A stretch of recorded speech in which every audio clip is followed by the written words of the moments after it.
Hey, my name's Ian Begley. You're watching the NBA Exchange with Dexter Henry.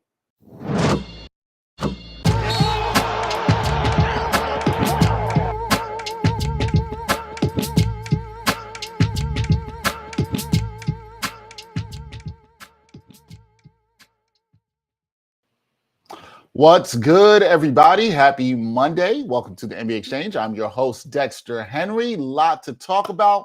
Conference finals are in full swing. Got another first game four tonight of the conference finals. We had a game 3 last night with the Mavericks and Warriors. And joining me today is, I think this is her third time on the show. So I'm really happy to have her on the show. And she decided to join the show while she is traveling. So she is the most loved guest right now in the history of the NBA Exchange. That is Lauren Gunn of Mavs Moneyball, also co-host of the Gunshot podcast. Lauren joins me now from an airport somewhere in Texas. Lauren, how you doing?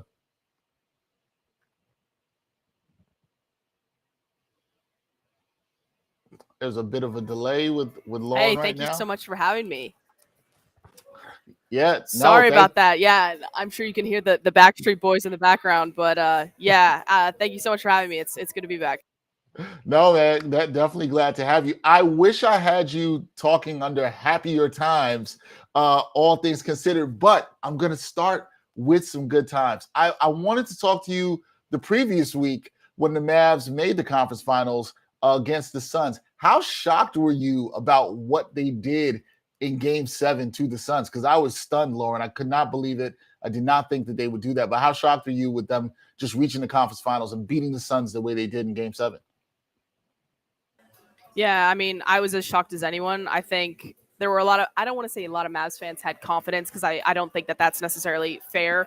But I do think a lot of Mavs fans felt that, hey, when you are in a Game 7, you have the best player in the series. And a lot of, obviously, Mavs fans felt that was the case. You never know what's going to happen. The manner in which it did happen was pretty crazy. I actually feel like I watched the entire game in silence because once they kind of stretched that lead really early on and it just became clear that there was just really all the energy was sucked out of that arena. It did not feel like there was any chance that they were going to come back.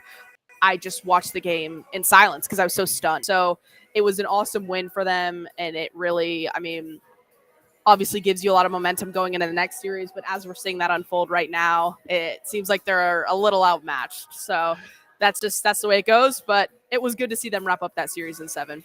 Nah, it definitely was. And again, I never saw a team look as bad as the Suns did at home in a Game 7. I couldn't see it, but kudos to the Mavs. But now here we are, conference finals.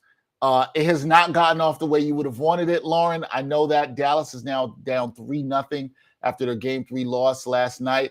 You talked about they look like they might be overmatched. Is it just that here, or is there more to why Dallas is down 3-0 right now?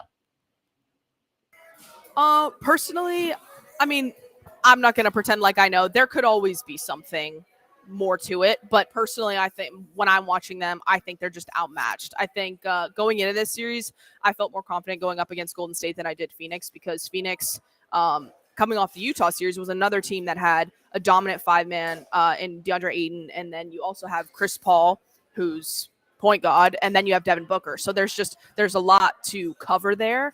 And Dallas doesn't have a true 5. And so, Dwight Powell is a true 5, but he's only 6'10".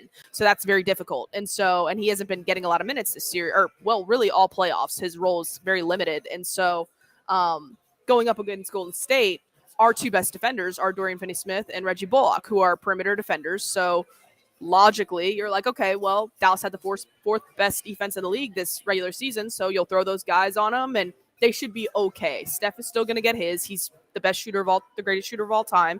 But you would think that they'd be able to kind of match up as best as possible. But the points in the paint, the offensive rebounds, it's baffling that Dallas is making Kevon Looney. No disrespect to him, he's a solid player, but they're making Kevon Looney look like the best big men that they've gone up against this entire playoffs, and that says a lot. And so, a lot of credit goes to the Warriors and their schemes and how they're kind of attacking Luka and this defense. But you can't give these second chance points. You cannot lose the points in the paint battle so to the degree that they're losing it. So I'd like to see them make that rotation, but it just doesn't really seem like they're doing that. And at this point, it kind of seems like a little too late.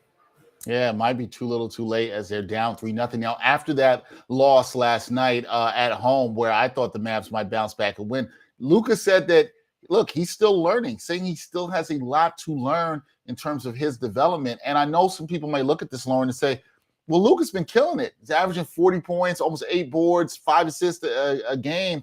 What do you think that he still needs to learn as a leader of this team going forward in the playoffs? Yeah, I mean, numbers wise, yeah, he's going to put up points. He's going to get rebounds. He's going to get assists, even steals, because he just has a knack for where the ball is going to be.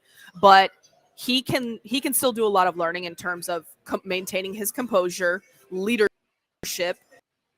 He involves his teammates. He's got great relationships with his team, and you can see not the pressure getting to him as much, but the frustration, and whether it's being preoccupied with the officials or, I mean, he complains to the refs as much as LeBron, as much as James Harden, as much as Joel Embiid, so that's not going to go anywhere. And eventually, like, he already is in that tier of stardom to where he's going to get some extra calls that he probably shouldn't get, but it's only going to get worse in terms of him getting those more and more favorable calls, because he still does take a lot of heat physically, or contact, I should say. But he needs to not get distracted with the officials and get to where he gets out of the play. He needs to get back on defense. He needs to be the guy that when you're losing momentum, whether it's at home, away, you need to be calling the huddles and say, hey, let's make sure we're doing this, this, and this. You need to be the coach on the floor. You need to have that maturity and that just be able to maintain your composure. And there are lots of times when you do see it and you do see him kind of having those conversations and looking at the coaches, and fine. But different. There's more pressure. The environment as a whole is a pressure cooker environment. And so there are a couple of times when I'm watching him and I can see him kind of get frustrated and kind of coach someone or be like, hey, we got to be here. And it's just, you can still see that there's some growing to do in that department for sure.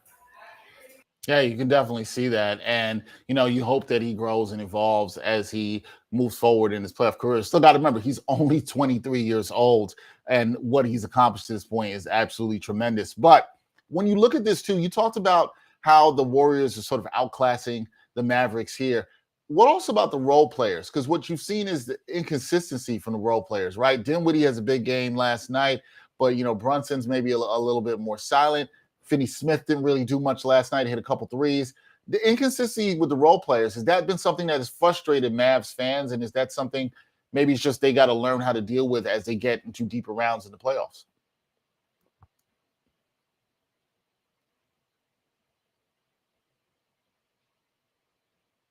Yeah, so it's definitely something that's been a little frustrating. I think they are focused on, like, they have lived by the three and died by the three all year, all playoffs. So it's definitely been frustrating, but I think with them having the fourth best defense in the league, they kind of were relying on, hey, the defensive effort's going to be there, and if the threes aren't falling, we're going to get in the lane. And again, post Spencer Dinwiddie acquisition, he was getting to the paint and he was consistent on a night-to-night basis, and the playoffs have just unfortunately been a different story. And so when going back to the Phoenix series and then even last night, the games where the shots just aren't falling, it seems like the offense just goes completely stagnant, and it's just, they lose their energy. And then Coach Kidd said after game 2, when they blew that lead, their defense just, like, when they lose their defensive energy on offense, it just goes out the window. It's like if one's not on, then they're just going to kind of not give up, not quit, but it just, the effort isn't really there. And that is a sign of, hey, your leadership needs to be there and you guys need to be able to maintain that composure. And that, I think, is where Golden State has the edge, on top of, yes, they have kind of more top heavy talent. They have the experience and they're not going to get rattled. They have the composure and the ability to just kind of stay the course. And I mean, Dallas, I will say Dallas was a team that had more double-digit comebacks this year than in a very long time. And some, I think 2 of those even came against Phoenix when they were able to turn that series around. And so they had showed an ability to stay the course, but I just think as you get further and further along in the playoffs, there's just more pressure. And so I think this is definitely an experience for them that's kind of in the long haul. These are the growing pains that you have to go through to get where you want to go. Yeah, it's what you have to do. Now, with that being said, you talked about those double-digit comebacks, Lauren. They're now down 3-0. Can they make history? Can they come back? Are you keeping hope alive, Lauren? Let me know. Oh, there's always hope. There's always hope. I got to maintain my optimism, but do I think they will be the first team in history? I don't think it's going to happen. It's just, going up against Golden State, it's a tall order. Luka has been asked about how they're guarding Golden State and how they're matching up and trying to not even trying to take Steph Curry out of the equation or Klay Thompson, because you just can't do that. But Luka has given the Warriors their respect. He has said they're very difficult to guard. Andrew Wiggins is having an incredible series. Jordan Poole also is shooting well after kind of ending the Memphis series on a somewhat of a cold streak.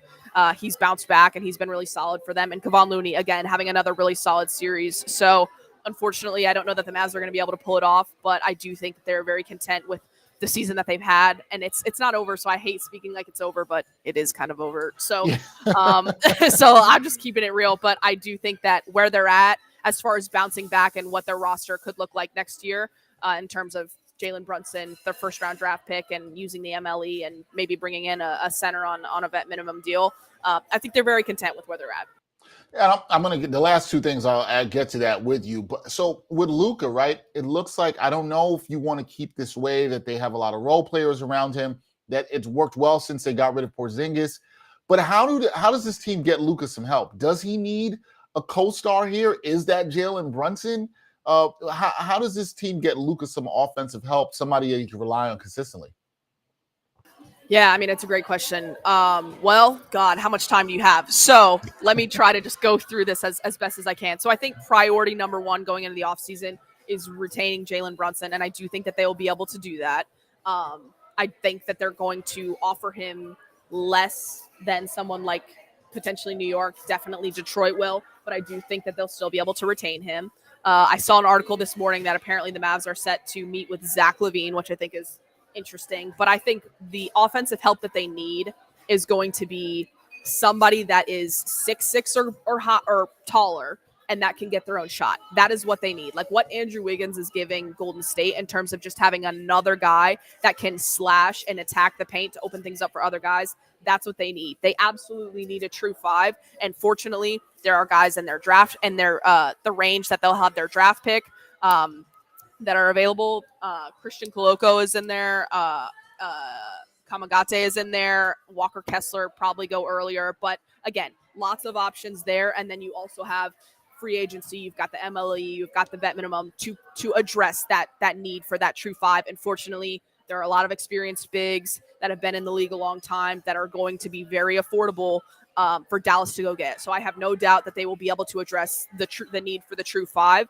And in terms of getting that kind of offensive creation, Jalen Brunson has proven this year that you need him. You absolutely need him. And they know that, but I still think you need more. And so do I think that they're in a position right now to go out and get someone like Zach LaVine? You can always make something happen if somebody has said they want to come to your team, but you can't bank on, we're getting Zach LaVine. So do I think this offseason, in just a couple of months here, the opportunity is going to present itself to put some things together to go get that star next to Luka? I don't know. I don't know that you can necessarily bank on that, but I think retaining Jalen Brunson and kind of having more time go by where you have Dorian Finney-Smith on a really team-friendly contract, same as Reggie Bullock, Maxi Kleber, and Dwight Powell are soon enough. They're going to be re-signing for deals that are a lot less than they're making right now. And so I think the opportunity to get someone that's, as flashy, quote unquote, flashy like Zach LaVine,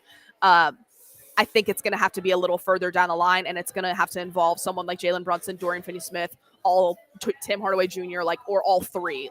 I think it's just going to have to wait a little bit. But again, I think getting someone in the draft, whether it's a big or not, there are plenty of options there. Retaining Jalen Brunson and then using the MLE/Vetman to get a big, I think they'll be in a lot better shape going into next year, personnel-wise.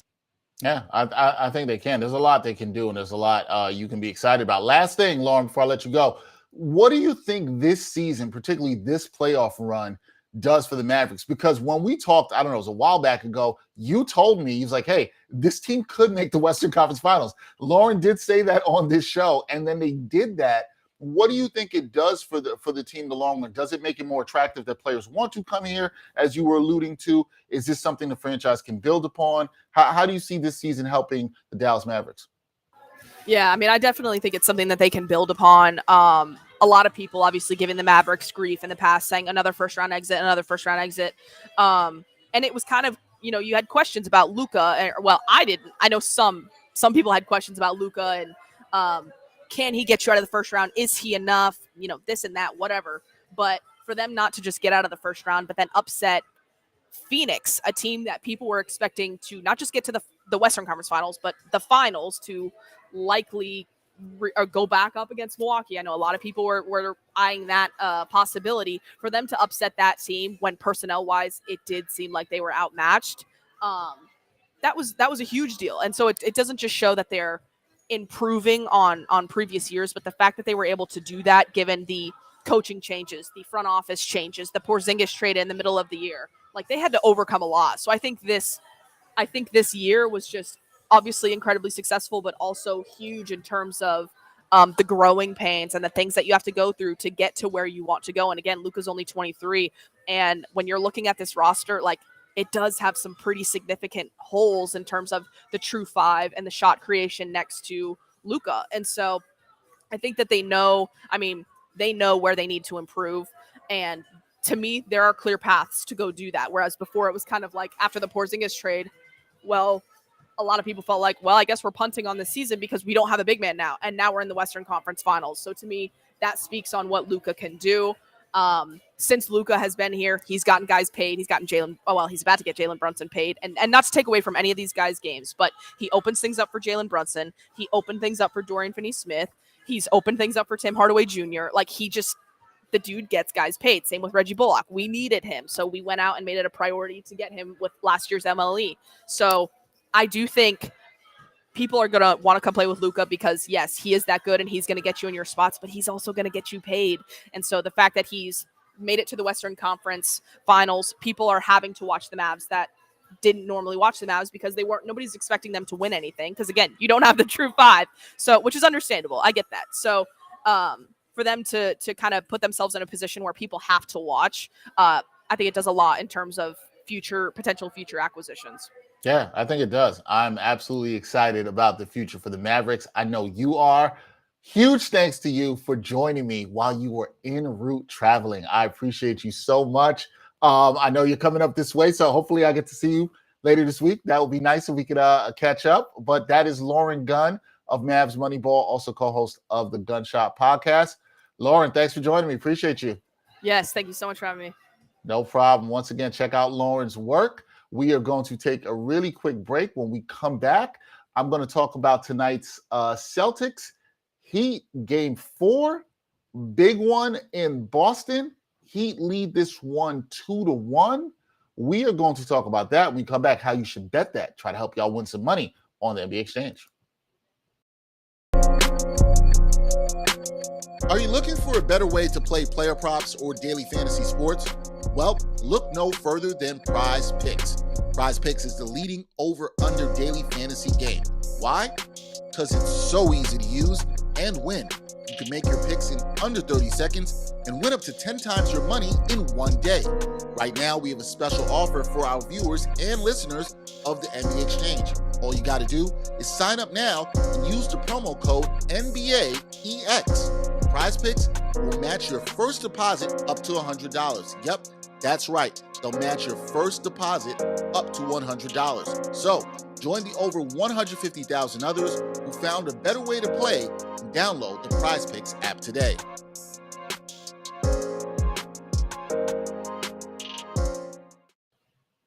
All right, welcome back to the NBA Exchange. Dexter Henry here. Yeah, man, these conference finals.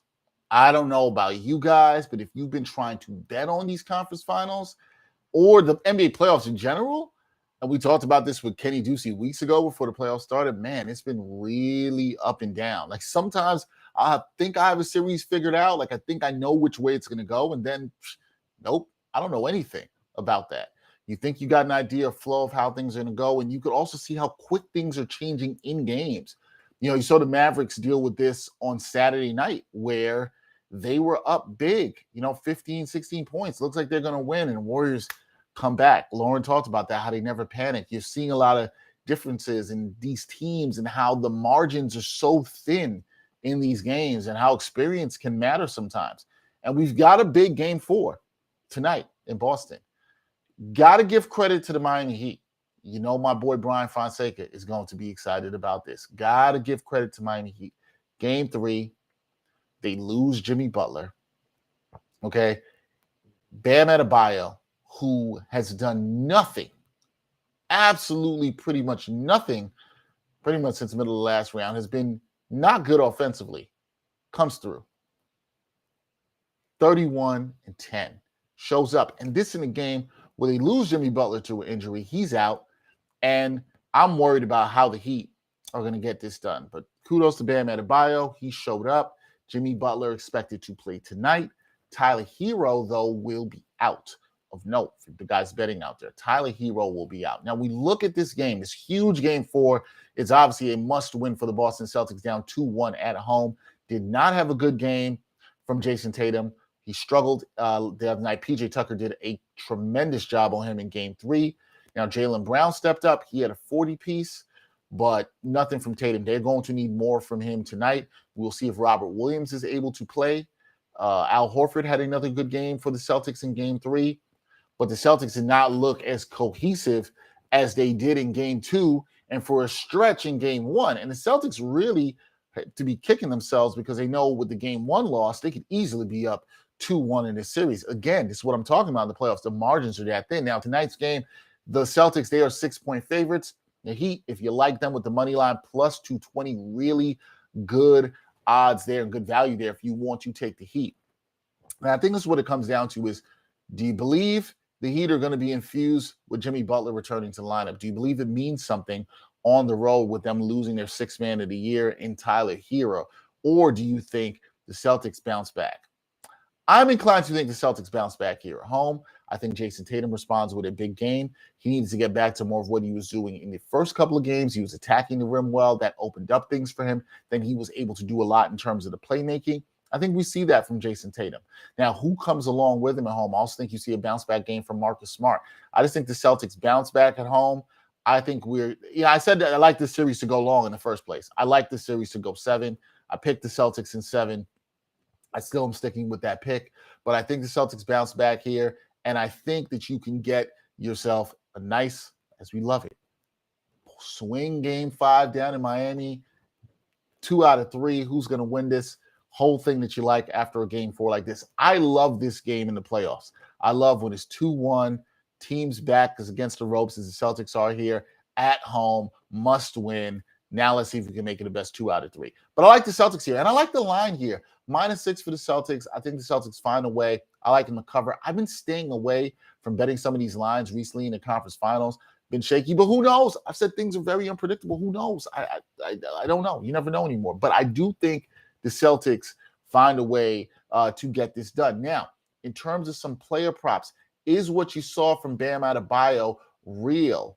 And does that transfer over? I bet him in game 1 to get a double-double, and he let me down. Now, I do think a lot of that has to do with whether or not Robert Williams plays. Robert Williams, I think, is a factor. It makes it a tougher matchup for Bam Adebayo, especially when the Celtics go with their traditional 2 bigs in their starting lineup, where you got Horford at the 4, Williams at the 5. I think that makes it a little tougher on Bam Adebayo. So watch that if you're going to touch that. Now, I think Jimmy Butler returns and has a big game. He's the guy I think that's going to do it for the Heat. Do I think that'll be enough? No. But I think Jimmy Butler can have a solid game. But I really like Tatum to bounce back here. So, guys, look at Tatum. Anything over 26.5, 27.5 points, bang that over with Jason Tatum. I like that. I also think the Celtics role players shoot better in this game. If you can get Peyton Pritchard over 1.5 or 2 threes. Also, Grant Williams is a guy to look at here. Marcus Smart as well. I think the Celtics role players really respond in this game, and they're going to have to be ready because I expect Miami to do a pretty good defensive job, or at least trying to throw different things at Tatum, or PJ Tucker to be very aggressive in the way he was. But I don't think you could hold a good player down long. As good as Tatum is, as good as he's been in these playoffs, I don't see you holding him down. So I like Tatum with the over there. If Time Lord plays, I love anything with him over 8.5 rebounds. Look at that as well. Horford's also played well. He did a good job on the boards the other night. Don't be shocked if Horford gets a double-double. Look at that, especially if Robert Williams doesn't play. That's another prop you might want to look at. So a lot of interesting props in this game, but I like to go with in a game where the home team needs to win, down 2-1, look towards their stars, one of their stars to show up.